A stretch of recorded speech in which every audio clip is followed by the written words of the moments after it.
Yes, everyone, welcome back to the channel. Stephen Howson, here to talk a right load of macca with you. See what you're up to on this fine Tuesday morning, or wherever you are in the world. And hopefully talk about the end of the Glazers. What is actually going on? There's been, you know what? I have expect in the morning to wake up and find out that I'm a preferred bidder, right? When did preferred bidder become a thing?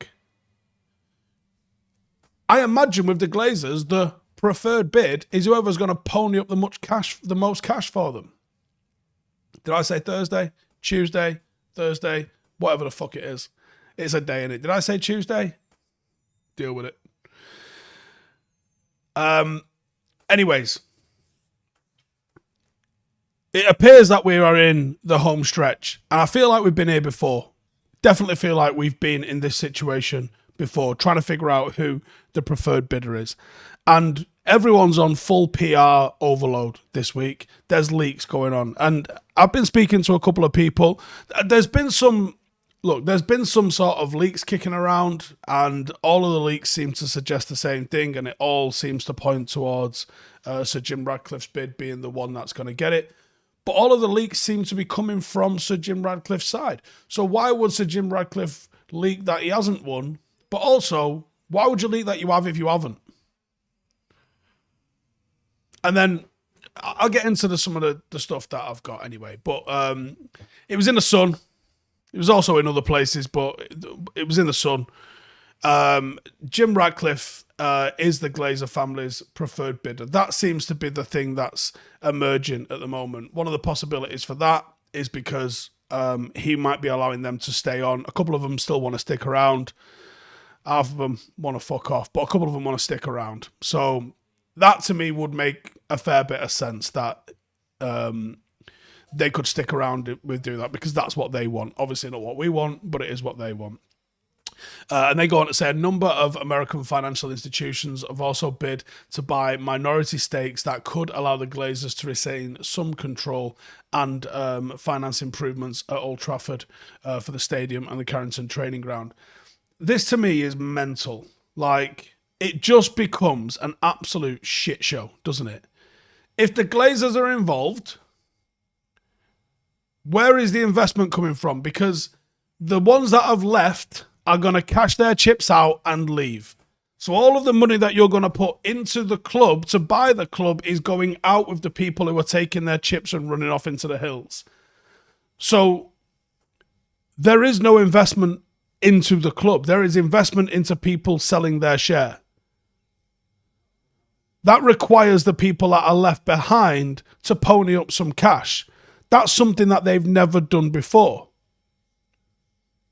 And would Sir Jim Ratcliffe / Ineos / whoever the fuck it is be happy with all of the financial burden being on them while the two existing Glazers sit there and put nothing in at all?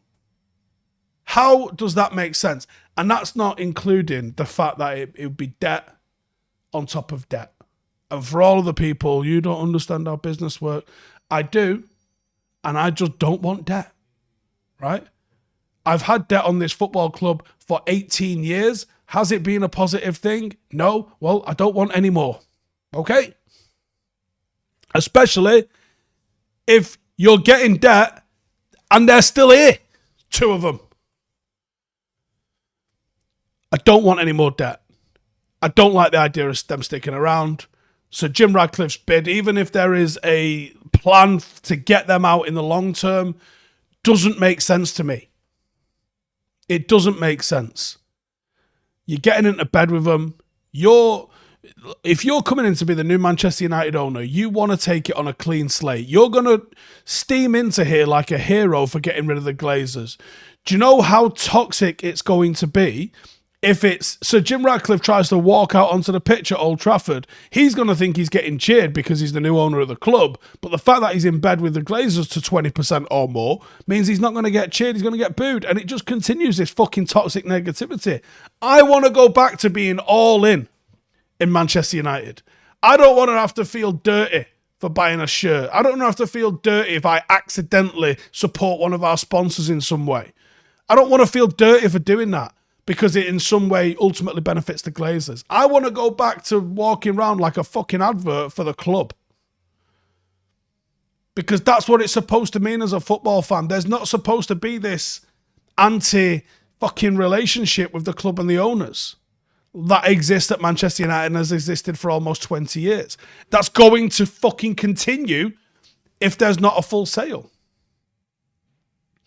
And then we have seemingly the other option.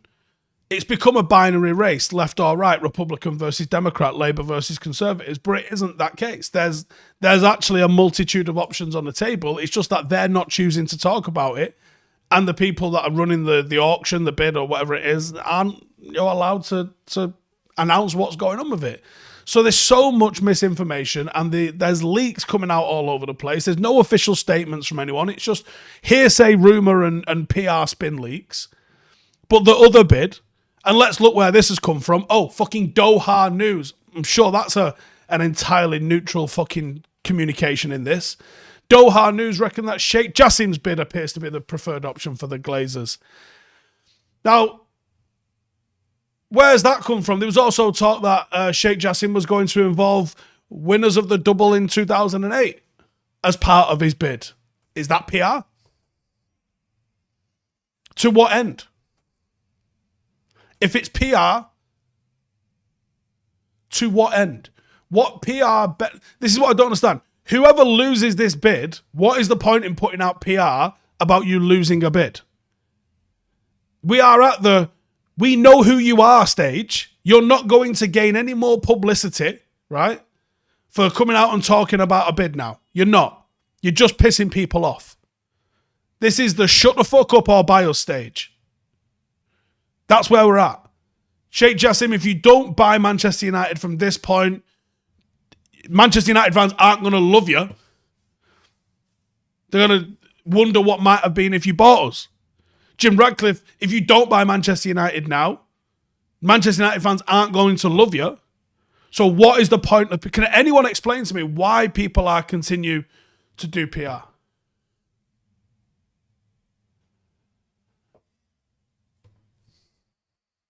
What's the point?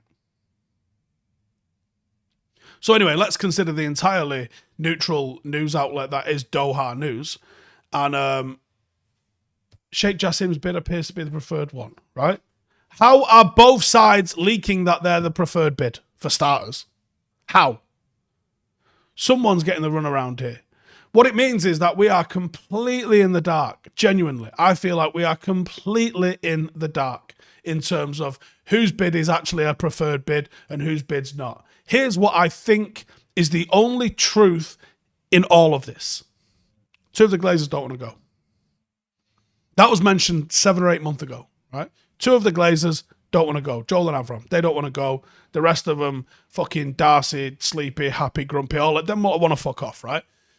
Joel and Avram want to stick around for whatever reason. For starters, you've got the opportunity to cash your chips out for $1 fucking billion and actually make a lot of people around the world happy. You're going to try to attempt to keep hold of this fucking club. You don't need that negative energy in your life. Fucking look at Ponytail Baldy Face. Look at his face. This is a very wealthy man, but look at his face. He looks like someone's put a pair of glasses on a gooch. He's only 22 years of age. Look how much it's aged him having the amount of fucking people around the world hate him. Allegedly. You don't need that negative energy. Glazers, go cash your chips out and fuck off into the sunset somewhere. You don't need the fucking hate that's going to rain down on you if you stick around and saddle this club with more debt. Just fuck off. You don't need it. You could go retire and do whatever it is creepy looking billionaires do in the Florida Keys for the next 10, 15, 20 years, however it is that you're going to live. I don't know what creepy looking dudes around the Florida Keys do. Maybe they have a private island. I don't know. I don't know what sort of shit you get up to. I'm sure it's all perfectly legal and above board. Why don't you just go and enjoy that for the remaining 10, 15, 20 fucking years of your life? And fucking leave us alone. And in terms of Steve, what is your preferred bid? Fucking none of them. And people say, oh, you're sitting on the fence. I'm not. I've literally just been asked, do I want poking in the eye or volleying in the dick? And I'm sitting here going, well, a poking in the eye is not a volley in the dick, but mind you, I kind of need my eyes, and I've been kicked in the dick before, but quite hurt, but sort of getting poked in the eye. I don't have a preferred bid, and that's not me sitting on the fence. But when have you ever known me to sit on the fence about anything? Neither would be my preferred bid, but what I want doesn't exist, right? It might be a fantasy. It might be unrealistic, but it's still what I want. What will I settle for? I lean towards the Qatar one, in all honesty, because I don't want more debt on the club. But I also don't want the club to be state-owned. And for everyone that's like, oh, look at what Great Britain's done across the world. Yeah, horrendous things across the world forever. Also some incredible things across the world forever as well. But guess what? I wouldn't want fucking British government to own us. I don't even want the British government to be the British fucking government. So I don't want any political party, any state, anything like that to be involved in a club. And before everyone goes, yeah, but Sheikh Jassim's a private individual. Aye, fucking is he? Fucking is he? Aye, right. If you believe that, I'm sure there's someone that's got some magic beans to sell you. And Floyderman saying the debt won't be on United. I understand that. But there will be requirements for the club, whether that is in writing and acknowledged or nod, wink, wink. This club needs to, eventually bring its money back at some point. And regardless, whether there's debt, whether there's no debt, it's still the fucking Glazers involved. I don't like that shit. Suki with a super chat says, story of Glazer ownership. What the fuck is going on there? It's the fucking story of the last 18 years, isn't it? Peter says, Steve, it sounds like Jim can only just about afford the club, so how much does he even have to put into the club? Here's the thing. If you've got the money to buy the club and you're not saddled with having to pay interest repayments and things like that on buying the club, you can probably just allow Manchester United to just run itself. Because I think there's so much more money Manchester United could generate. When you see that Barcelona can turn over $1 billion a year, United are nowhere near that. And I think, but for the success in recent years of Barcelona, Manchester United on a global scale are the equal, at least, of Barcelona, if not potentially even larger because of the expedited nature of everything with the Premier League. So that should be the target for Manchester United. If Manchester United can turn over $1 billion, it would make ridiculous amounts of cash. J. Frashone says, Steve, if Qatar have actually bid higher, but the Glazers do this with Jim Ratcliffe to retain a stake, Qatar's next call is to FSG and Daniel Levy. Yeah, probably. Maybe this is the way it's going, full stop. Philip says, why would the Ineos shareholders agree to take in our debt? I believe there's only 3 people who own Ineos, and it's 3 mates. So they might all be in this together going, do you know what? Here's what we're going to fucking do. But it is my belief, obviously, because they've not come out and said this, that there will be at least some pressure that Manchester United at least has to pay its own way, cover its own refinancing, cover the cost of buying the club on some level, I think. Floydman says, Ineos makes $65 billion a year. Yeah, but how much profit do they make? They certainly don't make enough profit to buy us like outright. Otherwise, they would have just done that. The fact that people are talking about how little money, cash reserve they actually have, shows that they just need that.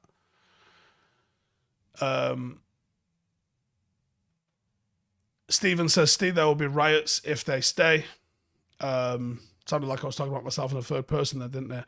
I think there'll be big protests if they do stick around, and I think it will get pretty fucking toxic. There you go. Ben Mason says 2 billion profit. I read. Okay, so 2 billion profit on 65 billion turnover. It's quite narrow. I mean, it's a lot of profit, but it's a narrow margin. Imran says, why don't anyone want us to be successful? I think a lot of people want us to be successful. It's just that we are, because of what's happened in the last 30 years under the Premier League, the valuation of football clubs has exploded. To the point where you could have bought Manchester United just over 30 years ago for £10 million. You can't get a fucking shit backup fullback for £10 million nowadays. Scruffy says, Steve, how much do you bet this is all the PR department that has tons of money it's spent on developing it, spinning wheels to get interaction? I think we're seeing it all the time. Of PR-led everything. PR-led spin for all sorts. But my only issue with the PR stuff is I don't understand it. I don't understand where it comes from. I don't understand who it benefits at this stage. Like, I think all of the PR, who fucking Sheikh Jassim is, who Sir Jim Ratcliffe is, I think everybody knows who those individuals are now, and I don't think there's any requirement for any additional PR. I think it's wasted, and I think it's pointless, and I think it's just going to piss people off. Leaking that you're the preferred bidder if you're not. To what end? What is the point? I don't get it. IR says, do I think there's a mystery third bidder that will save the day? I think there's 100% more bidders that just aren't talking, because this is allegedly supposed to be a confidential process, but two of the people involved are actually just bumping their gums like motherfuckers. I think because of that, there's probably others involved. One of them's the really heinous, they're going to borrow even more cash and just continue where they're going on from. That's mental. I don't know. Maron5 says, can't Qatar just contact Glazer and do a deal without the Rain group so Rain don't take a cut? That must be better for all parties. If that's who's conducting the sale, I think you have to abide by it, in all honesty. Nick says, what if the Glazers stay in minority shareholders on the conditions that they change their shares to less class ones? I don't. Yeah. The thing is, though, why would they do that? Hostad says, tired of seeing the same photo of Sheikh Jassim and Ratcliffe. I've seen two photos of Sheikh Jassim. One's this one. And the other one's of him in a United shirt, which looks about fucking 2 months ago. Absolute United fan, man and boy he was. So that's the two photos that I know exist of Sheikh Jassim. There's every chance he's a fucking AI invention, because how would I know? I've never shook his hand. Imagine that. Peter says Super League coming. It ain't gone away. It definitely hasn't gone away. Definitely ain't gone away.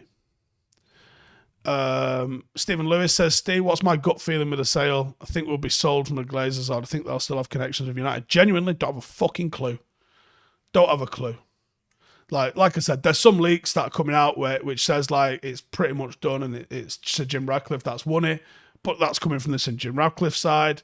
There's some talk from the Qatari side, but I feel like it's all PR. I feel like there's still some bits in the whoever the fuck else is involved kind of side. Honey Badger says City will stay on top. Newcastle will surpass us. Sheikh Jassim will. I've just lost that one. Let me find it. We'll buy another Premier League club and they will surpass us as well. We will drift to fighting for 6 and 7 every year. Good times ahead. Scruffy says, I think it's all about baiting a reaction, to be honest. Clicks on news websites. Think that's part of the any PR is as good PR as said. Fucking hell. Tell that Jimmy Savile. Mark says, hi Steve, Jim Ratcliffe will be the Glazers part 2. Next 20 years there will be no improvements. Nasty. Jonathan says, don't think Super League will come back, but can see the Premier League and FA taking back TV rights and having their own subscription platform. Not sure on that one, but I do think there's something in a change of the model of the TV rights. For sure. Raj says, if the Sun were confident, it would have been their main headline on the back page. It barely got a thumbnail worth on the back page. Caleb says, have I done a scout report on the Anderlecht goalkeeper that we allegedly linked with? Not yet, no. Keith says, we can succeed with or without Qatar. The club just needs to be run properly, in my opinion. Totally agree. Like I said, there are obvious things that the club doesn't do that it could generate tens and tens of millions, if not hundreds of millions of pounds. And here's the other thing as well. People are saying, like, Jim Ratcliffe with the debt and this, that, and the other could end up being Glazers, version 2.0. There's every chance Sheikh Jassim could be fucking Todd Boehly 2.0. Like, this is the interesting thing. Everyone's got it in their head that change from the Glazers is a positive thing, and I want them gone. But we are under no guarantee that a change of owner is any better. It could get a lot worse. You could go from, was it the Shepherds that had Newcastle? And I remember the protests against the Shepherds all the fucking time. They got rid of them. They got Mike Ashley. Not every trade is a trade up. From trading up from Mike Ashley to the Saudis, on one hand, absolutely a trade up. On another hand, potentially not a trade up. So, you can definitely go from the frying pan into the fire. And these sort of institutions change hands so few times. There is no guarantee on this sort of stuff. Damien says, cannot afford the club or to invest. I think that means Ratcliffe. Jonathan says, can't compare PSG United, completely different setup in history. If we had PSG money, we'd be higher than City. I agree on that. Arnie says, sad state of affairs when a company that makes $2 billion profit can't buy a sports club outright. Money is killing the game. And it's only going to get worse, Have I tried the English Harbour rum from Antigua? I don't think I have, actually. Nirmal says, do I think United will be already working on transfers behind the scenes and can sell by players even if the sale is delayed? I think they'll be working on a number of things, but when you spread your focus like that, it means that you're going to have difficulty in achieving what you're trying to achieve. Look, even if you had full focus all on buying X, Y, and Z players and selling X, Y, and Z players, there's still no guarantee of success. It's still going to be a difficult process to be able to push them people through and bring those people in. So it's still difficult to achieve because there's a restricted time window in which to do it. When you've got to split your focus between, here's what happens if the Glazers stay, and I hope that they've given some sort of a green light to some sort of a budget and some sort of a plan. Carnage if they haven't. Maybe they've done that because they actually think they're staying on, and maybe that's sort of a positive in one aspect, that they can get to work on the pre-season and transfer plan because they think they're sticking around, as angin as that is. And maybe they've also come up with the plan of, maybe that's what those little meetings was about that were very publicly done as they met each other on the forecourts at Old Trafford. Maybe the meetings that happened on that day might have been ones where they go, okay, as a football club, we need to get to work. Should you take over? What are you thinking in terms of budget? I would throw up in my mouth a lot if Jim Ratcliffe came in and was like, actually, I have a list for you right here, and that's who I want you to go and buy. That's horrible. The football department needs to lead the football decisions. He needs to just sign off on how much money it is. Same with Sheikh Jassim. Didn't like it when I was like, oh, he wants Mbappe and fucking Camavinga, and like, how about slow your fucking roll, my friend?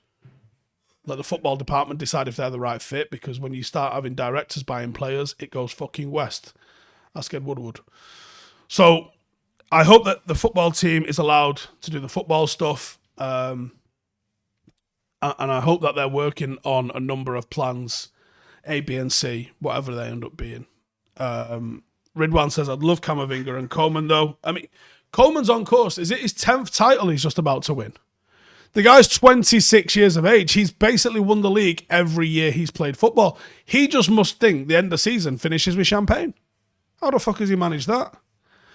Qatar being the long-term option, Ratcliffe isn't an owner you can have for 20 plus years. That's another interesting one. Ratcliffe's not a young man. Giles says, weren't the Glazers late to the bidding party? I remember the Patriots, Kraft family were leading the bidders before the Glazers did the dodge last time. The Glazers, I believe, prior to the last sort of round, the last time United was sold, had like 20%, 15% of shares, and then there wasn't really a bidding process. They just kind of hoovered up a load of shares till it got to a point where they had to offer everybody else who was a shareholder enough to fuck off, essentially. James Waddington there with a super chat says, weird that everybody wants Qatar despite, in brackets, as with Newcastle, that not helping you inject money into the squad because of FFP. Unless we want to stand up cheat like City, United can stand on its own. United can stand on its own, yeah. The problem is you need to be extracted from the Glazer ownership to be able to make that happen. Um, Ridwan says, yeah, Coleman's won 24 trophies at 26 years old. One Puggy says, sell Henderson, Harry, Baye, Tellez, Donny, McTominay, Fred, Alanga, Palestra, Marshall, get them out the door quick. We'd have enough money to start the rebuild. I don't think you get that much for all of them, in all honesty. Mr. Mia says the Glazers have two types of shares, Class A, anyone can buy, Class B exclusive to the Glazers, meaning they control the club. No to Sir Jim.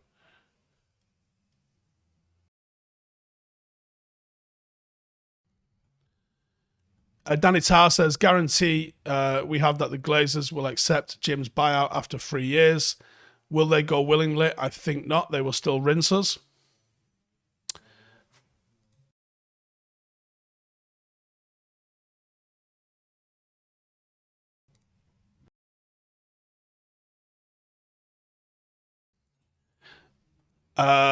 Steve Austin says, if the Glazers stay, City will win the treble.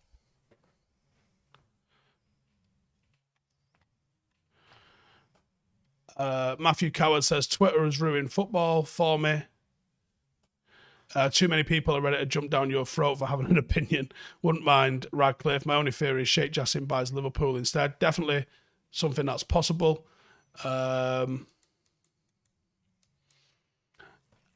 Andrew says, Ineos building an independent sports organisation. Jim's age is no factor. I guess that's possible. Tino says there could be a clause that he can buy them out after a time period. Yeah, I saw that. But then I don't understand what... I think that just makes it really messy in terms of, are they going to do any investments in that interim period? And what does that mean when it comes to the sort of your current sort of situation?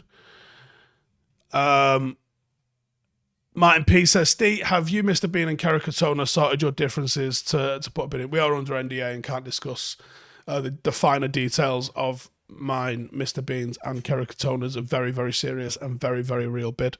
Neil Shaw says, just about buying players, City now recruiting well and dominating the 18s and Premier League 2. United Academy is drifting. Yeah, but United Academy is still delivering as many first-team players as City's is. You know, there's been this talk for decades that City's academy is better than United. Winning stuff at under 18s and under 21s means fuck all in the grand scheme of things. It really does. It's a nice to win, but it's about development, and United will actually develop more than City. Parky says only Joel and Darcy own Class A shares. The rest of them sold off already. Daniel says the PR test is to test response from markets, from media, from fans to each potential bidder. Also feeds the Glazers insight that can help them decide on the final outcome. But ultimately, that's already been done. I don't know why you would continue to chat shit now. Cyan says, we can stand on our own feet, but the number of aspects that we need to invest into a lot of areas can be Carrington Women's Stadium Academy. We need more money than that. Right. I don't think you need to knock Old Trafford down and spend $1 billion on it, right? Some people would really love that. And ultimately, do you know what? For the 15 minutes at halftime that I sit down in my seat, yes, a little bit fucking cramped. It's all shoulders. My knee touches the chair in front. It ain't the greatest and the most comfortable fucking place to sit down. However, at least in the Stretford end where I am, shouldn't be fucking sitting down, right? So if they want to make them like... I've been to Arsenal and you can swing your fucking leg in front of you. You can't even touch the seat in front. It's enormous, right? But it's a bastard library. There's no atmosphere. And Wembley's a little bit similar as well. Wembley's enormous. There's not really much atmosphere there, despite the fact that usually there for a cup final or a semi-final. And it's because it's so spaced out. I think one of the greatest things about Old Trafford is how it fucking climbs so high and you're right on top of each other. Make the Stretford end and K stand safe standing. Fucking pack people in there. You do have to make it symmetrical by updating South Stand 100%, but you don't need to do as much as people are suggesting. It wouldn't cost $1 billion. The upgrades to Carrington, how much can that cost? Realistically, a couple of sports lab departments, right? So a new gym, maybe a pool. It's not $1 billion, is it? Carrington's got fucking loads of football pitches, and guess what? Football pitches is kind of all you need, really. There's loads of niceties to have, but if you've got pitches, you've got cones, you've got fucking nets, you're halfway there. No, realistically, what you need, you don't really need that fucking much.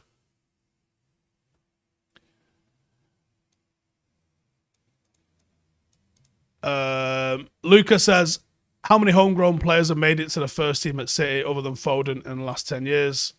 Exactly. James says, ex-French Prime Minister helped broker a deal for Qatar to take over PSG and get a vote for the World Cup. I wonder if Rishi Sunak would try doing the same thing. Are you suggesting the fucking Tories might do anything for a bit of cash? Where's your evidence of that? Oh, everywhere. Right, yeah, fair play. Maybe. Capri or Die says, no, Steve, we're done cutting corners. It's not about cutting corners. It's about being realistic about, yes, Carrington has absolutely fell behind in the 20 years since it was built. However, the amount of money needed to invest into those facilities is like a new player. You know, a good new player, 70, 80 million would make them look fantastic. You don't need to spend $1 billion on a training ground for it to be fit for purpose. It's a bit of money, obviously. So it's an investment that needs to be made, but it's not a gargantuan amount of money. That sort of thing I wouldn't be asked if the club got loans for in the grand scheme of things. That sort of thing's happening. Like Spurs are in debt. Why are Spurs in debt? Because they built a new fucking stadium. They got something to show for it. Arsenal couldn't spend money on transfers for years and years and years because they built the Emirates. Why are we in debt? Because them fucking lot from Florida own us. That's it. They didn't put anything into it. Hostad says, why did we copy the City dressing room? I don't believe we did copy the City dressing room. In what sense?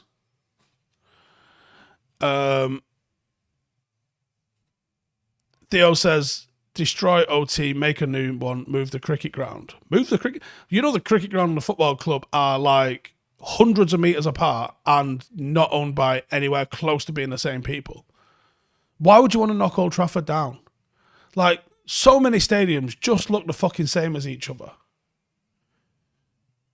Keep building as we are. There's no need to move. I'd love us to have an academy stadium. I think that's an absolute fucking must-have. Outside of that, yeah. I don't know what the cricket ground's done to get moved. Also, that's definitely not getting fucking moved either. Manchester Evening News are now saying Sheikh Jassim is the preferred bidder. So, I mean, we're coming with some fucking absolutely quality news outlets here. We've got The Sun, we've got Doha News, and we've got the formerly great local newspaper, now disreputable online blog. Mark Ogden has had a bit of a briefing off somebody. He says the absence of MUFC's most renowned players within the United hierarchy is an issue that Sheikh Jassim is determined to address to ensure the club takes advantage of the profile and experience of former greats. A number of players from the MUFC team that won the treble in 1999 and the 2008 Champions League winners have already been approached by representatives of Sheikh Jassim to discuss the proposal to return in prominent roles. Wonder who that would be. Philip says, who wants another giant dog bowl of a stadium? There's enough. They've lost enough iconic grounds. They're even knocking down the San Siro. Bingo. How long will it take the Glazers to leave under Sir Jim? They're supposedly selling the fucking club and like change their mind 3 fucking times. Honestly. Righty then. I'm out of here. Cheers for tuning in. Do me a favour. Tweet me what topics you'd like to see me and Ash discuss, because I think he's due in about 5 minutes and we'll be doing our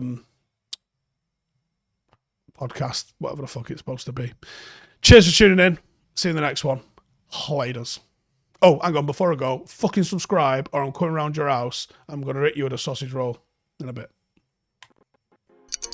Hey, thank you for watching the video. If you are new around these parts, then don't forget to subscribe. My channel is proudly supported by my community on Patreon. If you'd like to get a little bit of extra content, a Discord group, meetups, 5-a-side games, weekly podcasts, behind the scenes, and even an occasional bit of transfer news as and when I get it, then for the price of a pint, you can show your appreciation for the content that we make and get some goodies for doing so as well. Check the link in the description or click the button right here. You'll also find all of my socials here too if you want to follow me on any of those platforms.